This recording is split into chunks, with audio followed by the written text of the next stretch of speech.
Do you guys have to take appointment to talk to your parents, or like you can go whenever you want to go? Appointment? Yes, I have heard. You can sit down if you want, because it's more comfortable. Wow, it's such a random question. So, like, what do you think that what is the difference between the mindset of Indian people and of your country? Like, Okay, I have a question.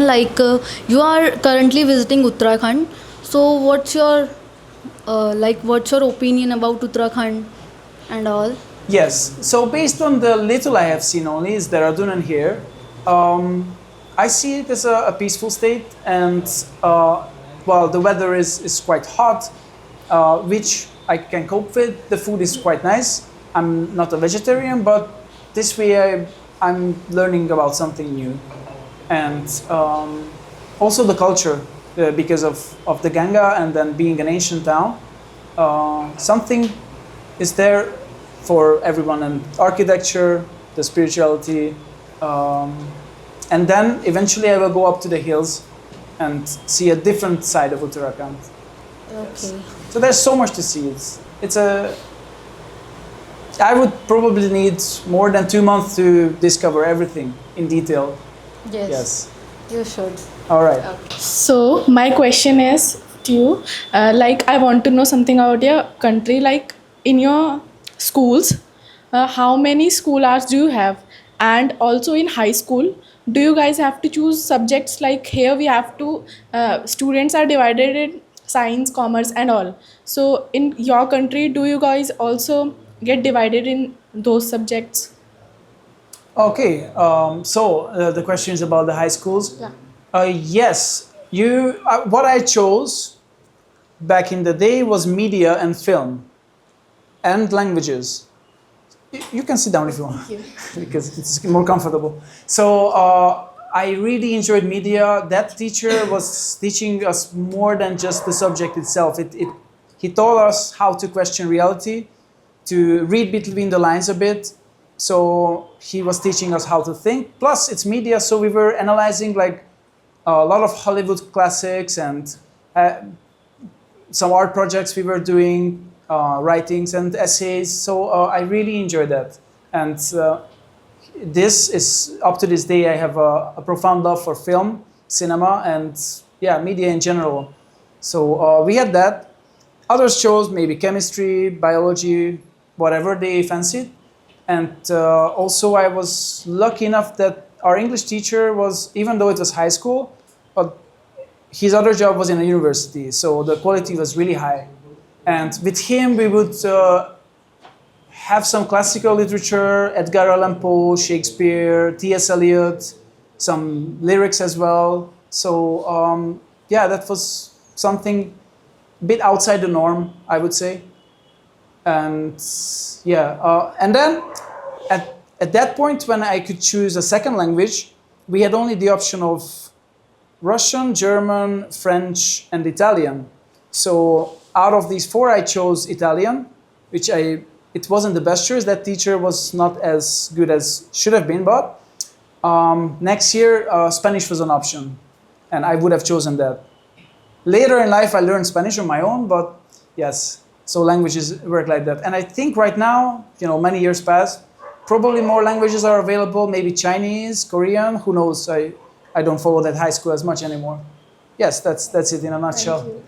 In your country, Hungary, sir, pharmacist job is an acknowledgeable job or is a respectful job in your country? Yes, everything that has something to do with medicine would be that. And see, at some point in life, as people get older, the more likely they will have to use some kind of medicine. So they are always very respectable with Sir, can you give answer to my question is that is pharmacist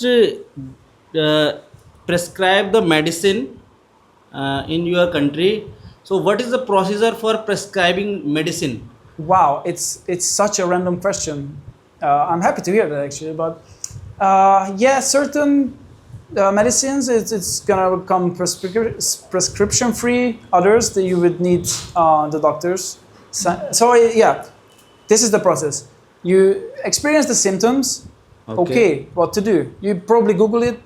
Okay. Okay, you're still a bit confused. You go to the doctor, either it's a private one or the public, and he's saying, okay, you have this, you have that, the examination, just the regular things that I think also like here, and eventually he's writing you the prescription itself, how many times a day you have to take, how many pills. You have that piece of paper. You go to the nearby pharmacy and Okay. pay the money, get the medicine, and hopefully you will be symptom free or it helps you in any kind of way. Okay, sir. Thank you. Are you a pharmacist? Yes, sir. Okay, good. Yes, I am pharmacist and I have more than 10 years of experience in pharmaceutical. Most of the medicine that you're selling, Yes. is it all made in India? Yes, sir. It is made in India. But for export in European Union and in US, in UK, we have a procedure. Firstly, our firm will be approved from their constitutional body, which the governing body in which the medicine is come. So the governing body for just like I have one example for you, that if we export our product, our medicinal product in an US, we have a license, valid license from FDA USA, uh, Federal uh, Drug Association.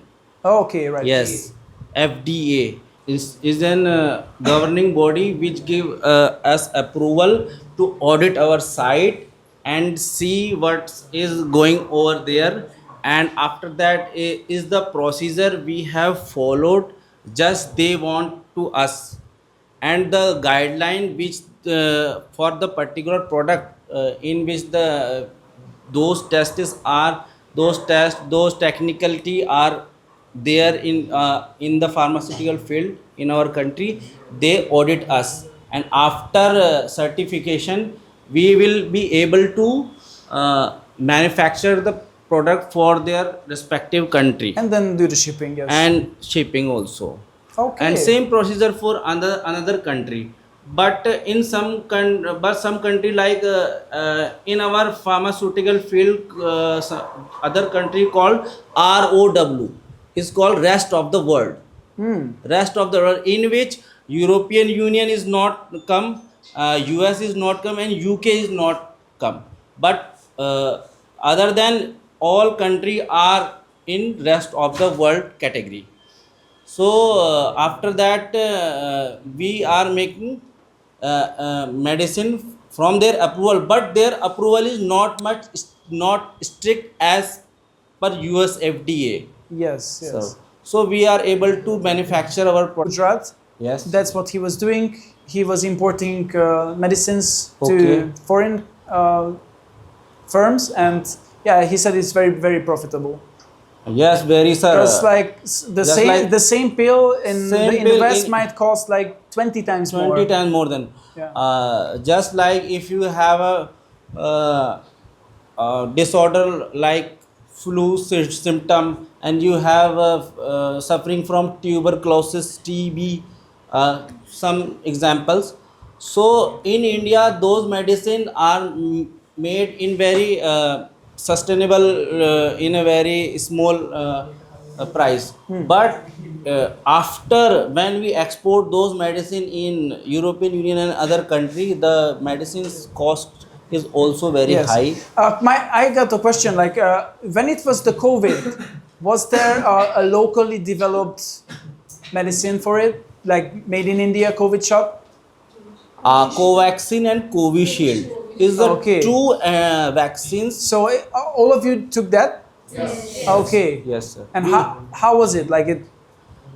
What was the public reaction? Reaction is not so good, but not so bad. Is a 50-50 in my opinion. So this kind of medicine. When they take those vaccines, they feel yeah, I am alive there, I feel, oh, I am living there in COVID. But after some times, after 1 or 2 years, they feel some symptoms like sudden heart breathing fast, and You experienced something. it? No, some people, they are the young generation, but 40 plus, those person Yes. achieve their age 40 plus, they feel some symptoms, so they blame those vaccines.